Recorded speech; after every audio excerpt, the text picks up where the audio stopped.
Okay, hey there, this is Jem. I'm gonna do my vlog. Gosh, I look really shiny again today. Anyway, it is August 6th, and I'm going to give you my health update. Last we talked, I had an appointment that I was going to be heading off to on July 30th, and that had been rescheduled for the fourth time by Loma Linda. And when they cancel your plastic surgery appointment, they cancel your oncology appointment because you can't have surgery without having plastic surgeon there. At least that's how they told me that it gets done. So I had been waiting forever for that appointment, and it was kind of funny. I didn't get a phone call, and so I was like, that's weird, because usually I get those automated phone calls, and I didn't get one, so I decided to call myself. So I called really early in the morning, and they told me that that appointment had been canceled. And I hadn't canceled that appointment, but apparently somebody did.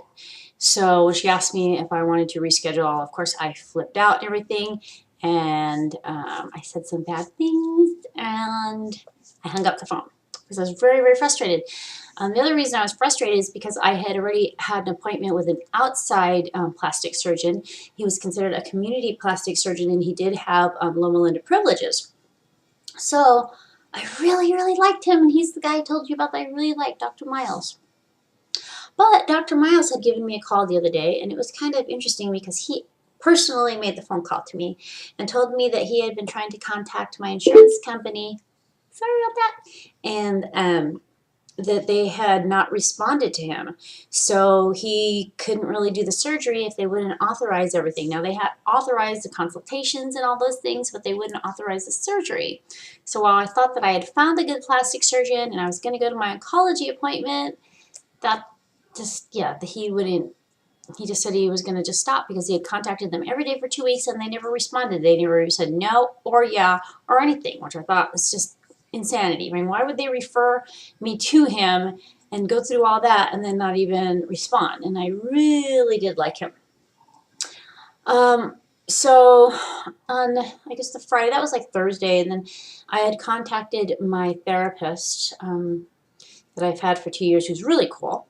And I was talking to him about stuff, and he actually made a couple of phone calls and said that they really needed to get me in, since he's from Loma Linda as well. And he's not my therapist anymore because he had to leave and he moved to another department and stuff. I guess he finished his internship or whatever, but we still talk, and well, he's a good guy. He helps me out. So he had me on the phone while he was talking to them and stuff, and they went ahead and made a couple of new appointments for me afterwards. They called me right away, and they scheduled me. One of the appointments was for the 5th, which was Tuesday, and the other appointment was for Friday. So I would see their plastic surgeon on the 5th, and then I would see their oncologist or my oncologist on Friday. But plastic surgeon I was going to see was Dr. Cody at Loma Linda, and my friend over there told me she didn't think I was going to like him. So, I don't know, I just kind of went through the weekend, had my event that I had been planning. I don't know if you guys know about that, if you're just listening to the health vlog. But then on Monday, I went to City of Hope because I had my plastic surgery appointment over at the City of Hope, and they were awesome. It's been really good when I go visit them. There's a good energy, and for the most part, everything's awesome. I had a plastic surgeon that I talked to, and I can't remember her name, and I looked for it before I decided to do this, but I couldn't find it. And she was really, really cool. I did take a picture with her, so hopefully I'll put that up. And she was telling me, let's see, the things we talked about. Okay, so I don't know what size implants I have, but she said it was good that I had implants. That was a good thing because she agrees that we can go in and do the surgery. I want to have the unilateral mastectomy and go ahead and just replace the implants. So they would replace the implants in both sides so that they would be symmetrical. And typically, you know, it doesn't always cover that, but I do have these teardrop shaped implants, so they wouldn't be right if she just replaced one and then the other one would be different shape and stuff. So they're going to go ahead and replace both of them. She doesn't think that I will need the tissue expanders because I've already had the implants, which is kind of cool. I was looking at some of the tissue expander stuff, and you stay in the hospital for a few days and you have lots of visits and stuff, and they can leave those in for quite a long time. Now, my right boob's a lot bigger, so I asked her, okay, so what size are we going to match? Now, the other doctor at Loma Linda told me we are going to match the left side. It was smaller, it's a bit smaller. And so she told me that we were going to just match the right side. We're going to take the size of the implant along with whatever they're taking out, like the tissue that they're taking out, the lumps, and whatever other tissue they're taking out, because pretty much they gut it. Yuck. And we would match that volume and put it on both sides. So whereas the other doctor was telling me he didn't want it to be tight on this side because it would kind of restrict my circulation putting in the implant immediately, and he thought we might have to put the expander. She said, no, we'll just match it on this side and we'll match it on this side, and this side will be the tight side. So she also said that we wouldn't do the gel ones because the gel ones tend to be a little bit hard, and what happens is I guess this capsule starts forming around your implant since it's a foreign object in your body, and it does form around your implant over time, and the gel is already a little bit more firm. Like when you feel it in your hand, it feels really good. Then after it's in you and then it has that capsule around it, it can tend to feel a little bit too firm. So we're going to just go ahead and go with the silicone, and we're going to just do the regular round ones, so we're not going to do the tear shape ones or anything. However, she said that because I'm thin on top, especially, that, you know, it's going to almost be like, you know, just the board and then the boob. So that they would typically like lipo some fat from another area and fill it in, and they would use that extra, I forgot what it's called, something derm. I can't remember exactly, but it's basically cadaver tissue that they put in there, and your body just kind of becomes part of you. So anyway, they would do that. So if this was like my chest and then I had the implant here, she said, you know, you have that skin that'll kind of like tent. So what they do is they fill that in with that tissue, and they can also inject fats. So they'll get fat from somewhere else in my body and put it there. That'd be kind of cool, I guess. Maybe, kind of, sort of. It's like a lipo procedure. But at first they won't necessarily do that because they won't know how much they're going to need. So they'll do the implants and they'll do the tissue, and then afterwards she said they can go and make any adjustments that they need. She doesn't have a problem with doing the cut underneath as opposed to the cut going across and around the nipple. She believes that they can go ahead and salvage that nipple. So we'll do the nipple sparing on that.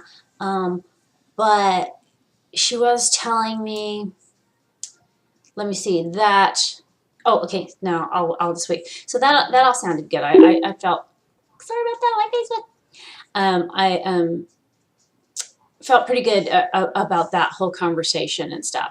Because I was, you know, I mean, I'm used to my boobs being this size, and then if they do make it smaller, then I was wondering they're going to have to take more tissue out of there than just the tissue on the inside. They're going to have to take like skin off of there in order to make them symmetrical.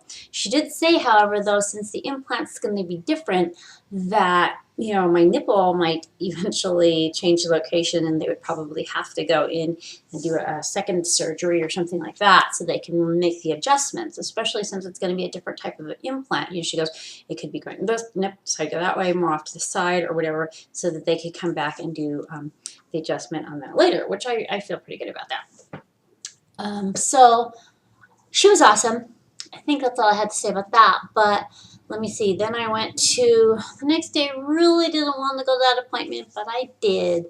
And see, I went to the one at Loma Linda, and I saw Dr. Cody, and he basically told me, let's see how this goes. He told me that he still agreed with the other doctor, and he wanted to do that cut that goes across and around the nipple and across again. He said that way they can kind of do like a lift, pull up and do a lift, and make my boobs smaller, because once I put the implant in, the weight of it's going to stretch my skin again, and then I'm going to kind of have, there's another word, I can't remember what word they use, I think it's with a T, but basically saggy boobs. So I asked him, I said, well, if you cut around the nipple, isn't it going to compromise the circulation a lot more? Because, you know, I want to keep my nipple. And he said, well, you know, anytime we're going to make a cut, then that's going to happen. So I said, so why wouldn't you go underneath? He said, because they couldn't do a lift at that point. So I was thinking about it. He goes, well, eventually 6 months, a year, or whatever, that the weight of that implant, because you're going to take not only your existing implant, but you're going to have the weight of the added volume if he decided to go that way.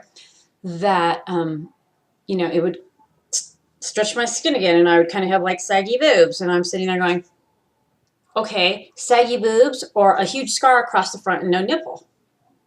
Please give me the saggy boobs, okay? If I'm laying on my back, we're not going to notice my saggy boobs too much. If I have a bra on, we're not going to notice my saggy boobs so much. So I think I can deal with that. And also afterwards, I said, well, let's say we went that route. Couldn't we come back after the circulation has kind of established itself and, everything seems to be working, getting enough circulation, the blood's flowing, everything. Can we come back and do a lift after that? And he said that he didn't think that it would be much different, which I thought was kind of strange in itself. So, I'm going to go back and ask the doctor at Loma Linda, Loma Linda at City of Hope, a few questions about that. If she thinks it's really going to be like, I don't want my boobs down on my waist or anything, but I'm kind of thinking that might not happen so much because, I don't know. I'm not really sure how that's going to work out. But, so that's kind of the story on the plastic surgeons and staff. Let me take a quick gander at my notes. That's pretty much about it, really. So she told me that somebody would contact me about my surgery, and they did contact me, and they said that would be on August 21st. So I started scrambling to figure out how this is all going to work out, and trying to do fundraisers and things that can help me out during that time. I will come home like the next day. City of Hope keeps you a day. Loma Linda doesn't. They send you home as outpatient. But City of Hope will keep me one day, and then I'll get to come home. And the surgery's about anywhere between like probably 4 to 6 hours. And that's probably it. I'll have the tubes. I already told you this part. I'll have the tubes in for about 2 days, and then I will. After the weekend, I'll probably be up and around. I think it's going to be on a Thursday, so I'll kind of have that time off. And then after the weekend, I'll kind of be up and around. I'll have the tubes in for 2 weeks. I do want to do pictures. Hopefully can do painting at that time. And we'll see. I really can't put paint over kind of fresh scars and stuff unless I tape them up. So we'll have to see how that works out. But I will, take the pictures so everybody could see. And I'm just going to know that everything's going to be absolutely fine. That I'll have good looking boobs and my nipples will be cool. And if something happens and my nipples aren't cool, well, we'll still with that when we get there, right? So I guess that's it. I'm waiting to find out as far as that goes. I do have an appointment tomorrow with the oncologist at Loma Linda. I'm waiting to see if my insurance will approve City of Hope to do the surgery. And if not, she said we can look at other options, which I'm not really sure how that all works out. But if I can't have that one plastic surgeon here, then I want to go to the City of Hope. And yeah, I think I'd rather keep my nipple and have my boobs a little bit saggy and maybe opt for a lift later on or whatever. I don't know. There's got to be another way to do a lift. There won't be so drastic or something. So that being said, I really appreciate you following my vlog. I have put on a little bit of weight, so maybe there will be some fat to lipo out or something. I guess that's it. I'll try to record it a little bit more. And please, if you have questions, ask me on my website or email me or find me on Facebook. And that's it. This is Jen with everything I need. I will talk to you soon.